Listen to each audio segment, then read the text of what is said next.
Namaskar students, welcome to my YouTube channel Maths with Amar Jha. Today we are going to discuss about worksheet number 92 of class 10th mathematics. This worksheet is for 18th February 2022. Today our topic is revision of height and distance. That means chapter number 9 of your book. इसमें हमने हिंदी को भी समावेश किया है, हिंदी वाले भी है। तो यहाँ पे हम वर्कशीट संख्या 92 लेकर के उपस्थित हूँ, जिसमें चैप्टर नंबर 9 का हम पुनरावृत्ति कर रहे हैं, जिसका नाम है ऊंचाई एवं दूरियां। आइए प्रश्न को देखें। पहला सवाल दिया है, एक बिजली का खंभा 10 मीटर ऊंचा है। खंभे के शीर्ष पर बंधा हुआ एक स्टील का तार खंभे को सीधा रखने के लिए जमीन पर एक बिंदु पर बांध दिया जाता है। यदि तार खंभे के पाद से क्षैतिज कोण से 45 डिग्री का कोण बनाता है तो तार की लंबाई ज्ञात कीजिए। An electric pole is 10 metre high. A steel wire tied to the top of a pole is affixed at a point on the ground to keep the pole upright. If the wire makes an angle 45 degree with the horizontal through the foot of the rope, find the length of wire. यानी आपसे कह रहा है जो कि यहाँ पे एक पोल है जिसकी ऊंचाई दिया हुआ है यहाँ पे 10 मीटर 10 मीटर एक ऊंचा एक ये है ए और बी मान लेते हैं। अब किसी पॉइंट सी से इसको एक तार से इसको सीधा खड़ा रखने के लिए एक तार से इसको बांधा जाता है, जो जमीन के साथ यहाँ पे 45 डिग्री का कोण बना रहा है। ये यहाँ पे 45 डिग्री का कोण बना रहा है। तो आपको कह रहा है जो कि ये तार की लंबाई ज्ञात करें। ठीक है, तो आइए वैसे मानना लिख भी सकते हैं, let A B is equal to 10 metre be a pole. ठीक है, और ए सी be a wire tied from A to C लिख सकते हैं। और फिगर बना लीजिए पहले, उसके बाद सीधे आते हैं हम। देखिए हमें इसका और इसका रिलेशन निकालना है। अब इस एंगल के लिए ये हो जाएगा परपेंडिकुलर, ये हो जाएगा हाइपोटेन्यूस। तो आपको पता है साइन थीटा में होता है, साइन थीटा इक्वल टू होता है P/H। तो यहाँ पे साइन 45 डिग्री इजकल टू हो जाएगा 10 पी के बदले तो 10 है और एच के बदले हमें नहीं पता है, एसी लिख सकते हैं। तो ये हो गया। अब एसी इजकल टू हो जाएगा 10 और साइन 45 की वैल्यू होता है √2, तो 1/√2। तो यानी इधर पहले एक बार लिख ले या दिक्कत ना हो जाए। तो यहाँ 1/√2 होता है साइन 45 की वैल्यू, और यहाँ पे 10/AC। अब AC इजकल टू क्या हो जाएगा, AC इजकल टू हो जाएगा 10√2, और यूनिट क्या है, मीटर में। तो लिख सकते हैं, आपसे जो पूछा जाए लेंथ ऑफ वायर, तो ऐसे ही लिखे लेंथ ऑफ वायर या तार की लंबाई बराबर में 10√2 और यूनिट 10√2 मीटर। दूसरा सवाल है इसमें, दूसरा सवाल जो कि कह रहा है एक पेड़ हवा से टूट गया। पेड़ का शीर्ष 30 डिग्री के कोण पर जड़ों को 30 मीटर की दूरी पर जमीन से टकराया। तो पेड़ की ऊंचाई ज्ञात कीजिए। A tree is broken by the wind, the top struck the ground at angle 30 degree and at a distance 30 meter up from the roots, find the whole height of a tree। तो देखिए आपको इसमें सबसे पहले एक पेड़ बनाना है। एक ये पेड़ है जो हवा के कारण यहाँ से ये टूट करके और जमीन को टच कर रहा है, जमीन को टच करता है, ये जमीन को टच कर रहा है और इससे ये जमीन से 30 डिग्री का एंगल बना रहा है, ये 30 डिग्री का एंगल बना रहा है और यहां से इसके बीच की भी दूरी 30 मीटर है। अब ये मान लेते हैं ए था, ये बी है और ये सी है, बी से टूट गया और डी को टच कर रहा है, तो यानी इसमें क्या हो जाएगा, आकृति बनानी होगी, सबसे पहले फिगर बनाना होगा, तो A B is equal to B D हो जाएगा, बी डी। ठीक है, अब चलते हैं इस ट्रायंगल की ओर। तो यहां पे इन ट्रायंगल बीसीडी या बीसीडी, ठीक है, तो बीसीडी में चलते हैं। देखिए इस एंगल के लिए पहले ये निकाल लें, तो ये हो जाएगा, ये दिया हुआ है, ये पी है, बी है और ये पी है और ये एच होता है, ये तो पता है। तो यहाँ पे इसके और इसके बीच में रिलेशन निकालेंगे, बी और एच के, बी और पी के बीच में। तो यहाँ पे लिखे टेन थीटा का वैल्यू क्या होता है, टेन थीटा इक्वल टू क्या होता है, बी बाई एच। तो आप फॉर्मूला लिख रहे हैं आपके लिए, तो बी बाई एच, तो ये इसका यूज करें यहाँ पे, तो हो जाएगा टेन थीटा यानी tan 30 degree is equal to B C upon में सी डी। तो बी सी की वैल्यू आपको टेन 30 की वैल्यू क्या होता है, टेन 30 की वैल्यू होता है 1/√3 और बी सी की वैल्यू आपको नहीं पता है, तो बी सी और सी डी की वैल्यू 30 हो गया। तो इस प्रकार आपका हो गया बी सी इजकल टू हो जाएगा 30/√3, जिसको सॉल्व करेंगे या सॉल्व करेंगे तो ये हो जाएगा 10√3, या वैसे भी रहने दे सकते हैं। अब आते हैं इधर, हम इसका और इसके बीच का रिलेशन निकालते हैं। तो यहाँ पे cos थीटा लगाएंगे, cos थीटा बराबर में होता है b बाई एच, तो ये यहाँ पे यूज करेंगे। तो cos थीटा की वैल्यू क्या होती है, यहाँ पे सॉरी cos 30 डिग्री यहाँ पे आ जाएगा cos 30 डिग्री और बराबर में b क्या है, तो देखिए सीधे लिख देते हैं 30 और ये बी डी। cos 30 डिग्री की वैल्यू होता है √3/2 बराबर में 30 बटे में बी डी। तो इस प्रकार क्या हो जाएगा, बी डी इजकल टू हो जाएगा 30 इंटू 2/√3। आप चाहें तो यहाँ भी काट सकते हैं, तो देखिए ये √3 से कटेगा तो ये हो जाएगा 20√3, तो यहाँ पे 20√3 हो गया और ये 10√3 हो गया। तो इस प्रकार पेड़ की ऊंचाई क्या हो जाएगी, पेड़ की ऊंचाई हाइट ऑफ ट्री, जिसको कहते हैं हाइट ऑफ ट्री, क्या हो जाएगा, हाइट ऑफ ट्री क्या हो जाएगा, देखिए हाइट ऑफ ट्री में A B plus B C, तो लिखेंगे A B plus B C, और ए बी किसके बराबर में है, ए बी बराबर में है बी डी के, तो B D plus B C, तो यहाँ पे लिख सकते हैं B D plus B C. तो बी डी आपको दिया हुआ है, बी डी आपने निकाला है यहाँ पे 20√3, तो यहाँ पे लिखे 20√3 और ये हो जाएगा 10√3 प्लस 10√3, तो इस प्रकार हो जाएगा √3 कॉमन और 10 कॉमन, तो ये हो जाएगा 30√3। ये इसका आंसर हो गया, और मीटर साथ में। तीसरा सवाल है, जमीन पर एक बिंदु ए से जेट विमान का उन्नयन कोण 60 डिग्री है। 30 सेकंड में उड़ान के बाद उन्नयन कोण 30 डिग्री में बदल जाता है। यदि जेट विमान आपको दिया हुआ है 3600√3 मीटर की निरंतर ऊंचाई पर उड़ रहा है, तो जेट विमान की गति ज्ञात कीजिए।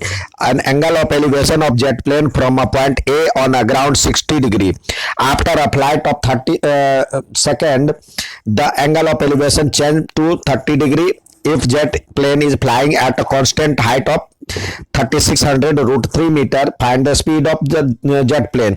तो सबसे पहले आपको कह रहा है पहले एक जेट प्लेन यहाँ पे उड़ रहा है, यहाँ पे जेट प्लेन है और जमीन के किसी बिंदु ए से, अब इसके बीच का कह रहा है जो कि एंगल ऑफ एलिवेशन दिया हुआ है, यानी उन्नयन कोण 30 डिग्री का है, यहाँ पे 30 डिग्री है, और यहाँ पे इसकी ऊंचाई दिया हुआ है आपको 3600√3, अब कुछ समय बाद ये उसी ऊंचाई पे उड़ते उड़ते यहाँ पे ऊंचाई वही है, तो यहाँ पे आ गया। अब यहाँ पे आ गया और यहाँ पे आ गया। अब तो यहाँ पे आने के बाद इसके बीच का जो कोण है वो 60 डिग्री में बदल जाता है। यहाँ पे ये एंगल ऑफ एलिवेशन 60 डिग्री हो जाता है, ये 60 डिग्री हो जाता है।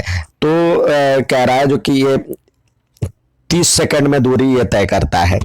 तो आपसे कह रहा है जो कि इसके बीच का इसका स्पीड ज्ञात करना है। तो इसके लिए हम ये तो सॉरी, यहाँ पे ये पॉइंट दिया हुआ है ए, इसको मान लेते हैं बी, सी और डी और ई। ठीक है, तो अब चलते हैं बारी बारी से। पहले हम इस ट्रायंगल में in triangle A B C में यहाँ पे इसके और इसके बीच में रिलेशन निकालना है। तो ये एंगल दिया हुआ, तो लिखे 10, यहाँ पे 10 30 डिग्री इजकल टू क्या होता है, परपेंडिकुलर अपॉन बेस। तो परपेंडिकुलर क्या है, BC अपॉन में AB। ठीक है, तो BC अपॉन में AB हो गया। तो 10 30 की वैल्यू आपको पता है जो कि क्या होता है, 1/√3 होता है। और BC की वैल्यू आपको दिया हुआ है 3600√3 और अपॉन में AB। तो इस प्रकार AB बराबर में हो जाएगा, AB इजकल टू हो जाएगा, इससे ये मल्टीप्लाई हो जाएगा। तो 3600 इंटू 3, जिसको मल्टीप्लाई करेंगे 3600 इंटू 3, तो जिसको मल्टीप्लाई करते हैं तो ये हो जाता है 108/00 मीटर स्क्वायर, सॉरी मीटर, ये हो गया। ठीक है, अब आते हैं इस ट्रायंगल में। यहां भी ऊंचाई वही है इस ट्रायंगल में, क्योंकि हमें इसके बीच की दूरी ये निकालनी है जो 30 सेकंड में कितने दूरी तय किया है। तो उससे हम उसका स्पीड ज्ञात कर सकते हैं। तो अब चलते हैं इन ट्रायंगल ADE। तो वहां पे 10 60 डिग्री इजकल टू हो जाएगा ED अपॉन में AD। तो 10 60 की वैल्यू क्या होता है, √3, और ED की वैल्यू आपको दिया हुआ है वही सेम ऊंचाई है 3600√3 अपॉन में AD। तो ये √3 से √3 कट जाएगा, तो AD बराबर में हो जाएगा AD इजकल टू हो जाएगा 3600। ठीक है, अब 3600 इसका, अब देखिए 3600 आ गया, ये 3600 आ गया। तो अब 30 सेकंड में कितनी दूरी तय किया गया, 30 सेकंड में DB के बराबर दूरी तय किया गया है, यानी EC के बराबर दूरी तय किया गया है। तो लिखे 30 सेकंड में तय की गई विमान द्वारा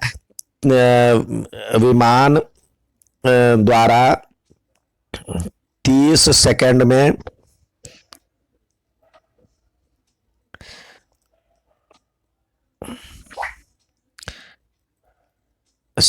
में तय की गई दूरी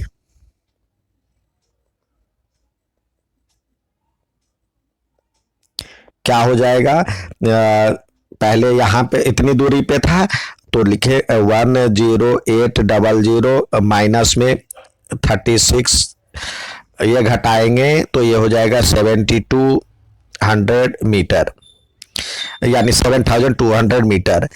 अब समय दिया हुआ है आपको, ये तो डिस्टेंस आ गया आपका पास 7200 मीटर।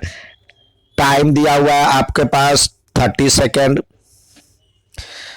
30 सेकेंड, तो क्या होता है, स्पीड बराबर में होता है, यानी स्पीड बराबर में या चाल बराबर में डिस्टेंस अपॉन में टाइम। तो डिस्टेंस आपके पास दिया हुआ 7200 और इस पे लिख सकते हैं 30। अब इसको डिवाइड करेंगे तो ये हो जाएगा 3 से करेंगे तो 240, तो इतना मीटर पर सेकंड हो जाएगा।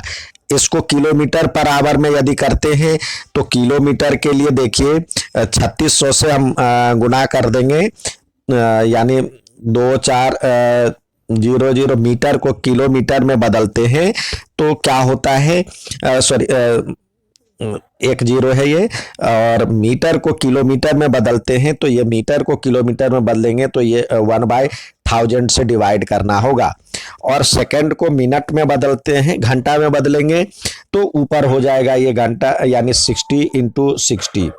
तो इस प्रकार से और ये मीटर हो गया। अब इसको किलोमीटर में हमने ये कर दिया, तो इस प्रकार से आप 10 से 10 गया, 10 से 10 गया, 10 से 10 गया, 24 को 6 और 6 से गुना करें तो जितना, तो इसको मल्टीप्लाई करेंगे तो ये आएगा 864 और हमारा यूनिट है हो जाएगा किलोमीटर पर आवर। ये इसका स्पीड हो जाएगा। नेक्स्ट सवाल देखते हैं। नेक्स्ट सवाल है, an observer 1.7 metre tall is 20√3 metre away from a tower. The angle of elevation from eyes of observer to the top of tower is 30 degree. Find the height of tower. एक प्रेक्षक, जिसकी प्रेक्षक देखिए जो एक आदमी है उसकी लंबाई दिया हुआ है आपको, कह रहा है जो कि उसकी लंबाई है 1.7 मीटर। ये आदमी की लंबाई है 1.7 मीटर। अब कह रहा है एक टावर है, ये टावर है और इसके बीच की डिस्टेंस दिया हुआ है 20√3। यहाँ पे दिया हुआ इसके बीच की डिस्टेंस है 20√3, ये दिया हुआ 20√3। अब यहाँ से इसके टॉप को देखता है तो यानी इस तरह देखता है तो उसके बीच का उन्नयन कोण, यानी यहाँ से बनेगा उन्नयन कोण, ये बनेगा उन्नयन कोण, तो ये 30 डिग्री का है। तो आपको कह रहा है टावर की ऊंचाई ज्ञात कीजिए। तो देखिए ये पैरेललोग्राम हो जाएगा, ये रेक्टेंगल हो जाएगा तो ये इसके बराबर हो जाएगा, तो ये भी 1.7 हो जाएगा, 1.7 हो जाएगा। और इसको मान लेते हैं AB और CD और ये E हो गया। तो अब चलते, ये 20√3 हो जाएगा तो ये भी 20√3 हो जाएगा। ठीक है, अब चलते हैं इस ट्रायंगल में। इस ट्रायंगल में चलते हैं तो इन ट्रायंगल AEC,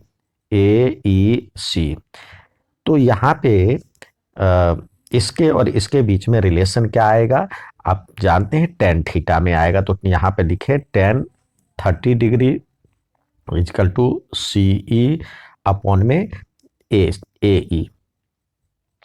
तो tan 30 की वैल्यू क्या होता है 1/√3 और CE की वैल्यू हमें नहीं पता है और इसकी वैल्यू है 20√3। तो इस प्रकार हो जाएगा CE बराबर में ये 20√3 को, तो ये हो जाएगा 20 मीटर। ठीक है, तो ये 20 हो गया, ये यानी ये यहाँ से यहाँ तक की दूरी 20 हो गया। अब इसमें ये जोड़ देंगे तो हाइट ऑफ टावर जो हो जाएगा, हाइट ऑफ टावर क्या हो जाएगा, ये टावर की ऊंचाई बराबर में CD बराबर में हो जाएगा CE + ED। तो CE आपने निकाला है यहाँ पे 20 और प्लस में ये हो जाएगा 1.7, तो ये मीटर, तो यानी हो जाएगा 21.7 मीटर। ये इसका आंसर हो गया। ये आज का वर्कशीट था, उम्मीद है समझ में आया होगा। अच्छा लगे तो लाइक और सब्सक्राइब जरूर करें। धन्यवाद।